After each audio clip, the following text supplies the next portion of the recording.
أعوذ بالله من الشيطان الرجيم. بسم الله الرحمن الرحیم. سورۃ الفلق لفظی ترجمہ اور مختصر تفسیر. اعوذ باللہ من الشیطان الرجیم. بسم اللہ الرحمن الرحیم. قل کہہ دیجئے، اعوذ پناہ مانگتا ہوں، بربی رب کی، فلق صبح کے. اب کہہ دیجئے پناہ مانگتا ہوں صبح کے رب کی، من سے، شر شر، ما اس چیز کے، خلق جو پیدا فرمائی، خلق کیا یا پیدا فرمائی، من شر ما خلق ہر اس چیز کے شر سے جو پیدا فرمائی ہے اللہ نے، و اور من سے، شر شر،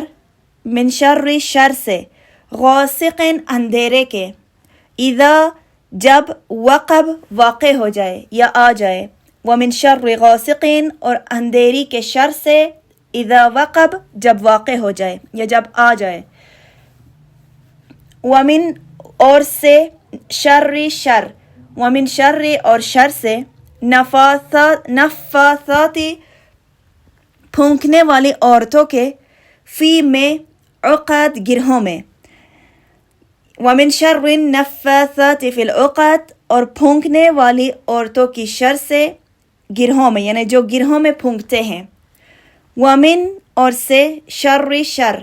حاسد حسد کرنے والے کے، اذا جب، حسد کرے، اور حسد کرنے والے کے شر سے جب وہ حسد کرنے لگے. سورہ فلق اور سورہ ناس دونوں صورتیں معوذتین کے نام سے مشہور ہیں، جس میں اللہ تعالیٰ کی ذات سے پناہ مانگی جاتی ہے. اور جیسے کہ پہلے میں نے سورہ ناس کی تفسیر میں بتا دیا کہ ان دونوں صورتوں کے شان نزول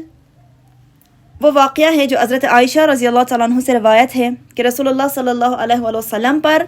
بنی زریق کے یہودیوں میں سے ایک شخص نے جادو کر دیا تھا، جسے لبید بن عاصم کہا جاتا تھا،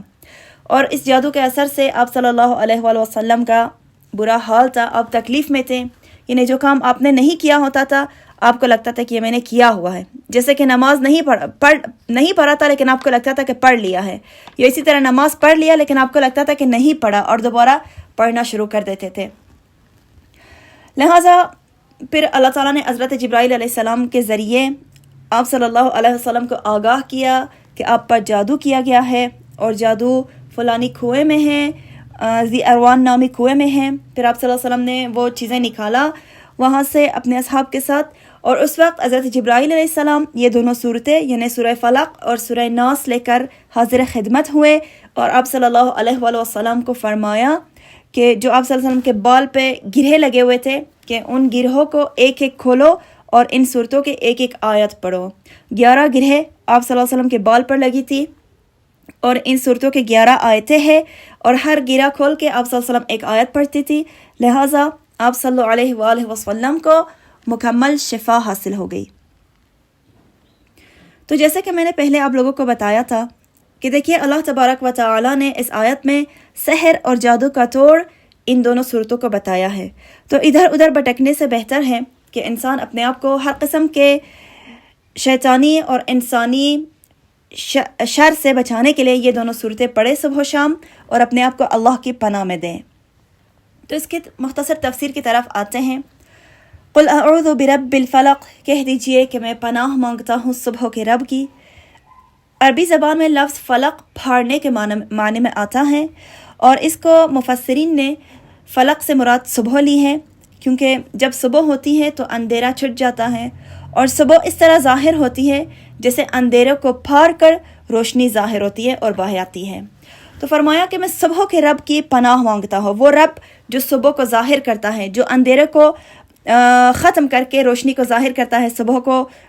ظاہر کرتا ہے، یا صبح کو لے کر آتا ہے، اس رب کی میں پناہ مانگتا ہوں. کس چیز سے پناہ مانگتا ہوں؟ من شر ما خلق، ہر اس چیز کے شر سے جو اس پروردگار نے پیدا فرمائی ہے. اور اس کے عموم میں ساری مخلوق داخل ہو گئیں، انسان، جنات، حیوانات، جمادات، پھاڑنے والے جانور، ڈسنے والے سانپ، بچھو، جلانے والی آگ، ڈبونے والا پانی، اڑانے والی ہوا، ہر وہ چیز اس کے عموم میں داخل ہے جس سے کسی کو کوئی جسمانی یا روحانی تکلیف پہنچ سکتی ہے۔ حتیٰ کہ اپنے نفس سے بھی اگر انسان کو کوئی شر یا کوئی تکلیف پہنچ سکتا ہے، وہ بھی اس میں شامل ہے کہ جو چیز یعنی اللہ کے سارے مخلوقات کے شر سے، جو چیز بھی اللہ نے پیدا فرمائی ہے، اس سب کے شر سے صبح کے رب کی پناہ مانگتا ہوں۔ اور اس کے بعد فرمایا من شر غاسق اذا وقب، اندھیرے کے شر سے جب واقع ہو جائے۔ مفسر ابن کثیر نے حضرت ابن عباس سے نقل کیا ہے کہ غاسق سے رات مراد ہے جب وہ اندھیرے کے ساتھ آ جائے، چونکہ رات کے وقت میں جنات اور شیاطین اور حشرات الارض اور موذی جانور پھیل جاتے ہیں، اور اسی طرح چور اور ڈاکو بھی عموماً رات کے تاریکی میں اپنا کام کرتے ہیں، اور جادو کے تاثیر بھی رات میں زیادہ ہوتی ہے۔ اس لیے رات کے اندھیرے سے پناہ مانگی ہے کہ جو بھی تکلیف اور پریشانی یا شر انسان کو رات کے اندھیرے میں پہنچتی ہیں، ان سب چیزوں سے اللہ کی پناہ اور صبح کی رب کی پناہ مانگتے ہیں۔ اور اس کے بعد فرمایا وَمِن شَرِّ النَّفَّاثَاتِ فِي الْعُقَدِ، پھونکنے والے عورتوں کی شر سے جو گرہوں میں پھونکتے ہیں۔ مفسرین نے فرمایا ہے کہ جب لبید بن عاصم نے آپ صلی اللہ علیہ وآلہ وسلم پر جادو کیا تھا تو اس عمل میں اس کے ساتھ اس کی بیٹیاں بھی ملی ہوئی تھی، اور یہ بیٹیاں پڑھ کے اس میں پھونکتے تھے۔ اور ویسے اس کے علاوہ مردوں کے نسبت سے عورتوں کی توجہ جادو اور سحر وغیرہ کی طرف زیادہ ہے، تو اسی لیے فرمایا کہ پھونکنے والی عورتوں کی شر سے جب وہ پھونکتے ہیں، گرہوں میں پھونکتے ہیں، جادو کرتے ہیں، سحر کرتے ہیں، ان سب کی شر سے اللہ تعالیٰ کی ذات کی پناہ مانگی ہے۔ اس کے بعد فرمایا وَمِن شَرِّ حَاسِدٍ إِذَا حَسَدَ، حسد کرنے والوں کی شر سے جب وہ حسد کرے۔ حسد ایک بہت ہی بری بلا ہے جو انسان کو ہلاک کر دیتا ہے، کیونکہ انسان جب حسد کرنے لگتا ہے تو اس سے کئی طرح کے گناہ سرزد ہو جاتے ہیں۔ یعنی اگر کسی صاحب کمال سے کسی کو اللہ تعالیٰ نے حسن جمال یا مال و کمال وغیرہ دیا ہے، جب اسے حسد کرنے لگے تو انسان اس کو تکلیف پہنچانے کے در پہ ہوتا ہے، اس کی غیبت کرتا ہے، ہر جگہ اس کی برائی بیان کرتا ہے۔ تو اسی طرح اس کے اپنے ایک تو اس سے کئی گناہ سرزد ہو جاتے ہیں، اور دوسرا اس کے جو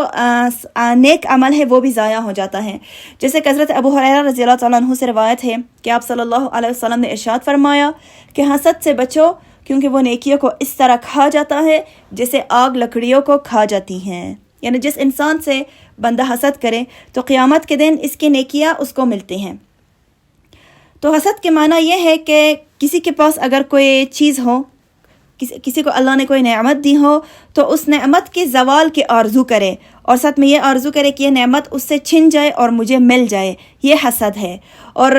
اس کے علاوہ اگر کسی کے پاس کوئی نعمت ہو اور بندہ اس کی آرزو کرے اس طرح کہ اس کا نہ چھنے، اس کی چھن نہ جائے، اس کی نعمت اس کے پاس رہے اور مجھے بھی ملے، یہ حسد نہیں ہے۔ حسد یہ ہے کہ اس کی نعمت کے چھن جانے اور تباہ ہونے کی آرزو کرے۔ تو اللہ تبارک و تعالیٰ کی ذات سے دعا ہے کہ ہم سب کو ان سب چیزوں کے شر سے اپنے پناہ میں رکھے جو آج کے درس میں ہم نے پڑھا، اور ہمیں ان برے اعمال سے، سحر، جادو اور حسد وغیرہ سب کے شر سے ہمیں محفوظ رکھے۔ آمین برحمتک یا ارحم الراحمین۔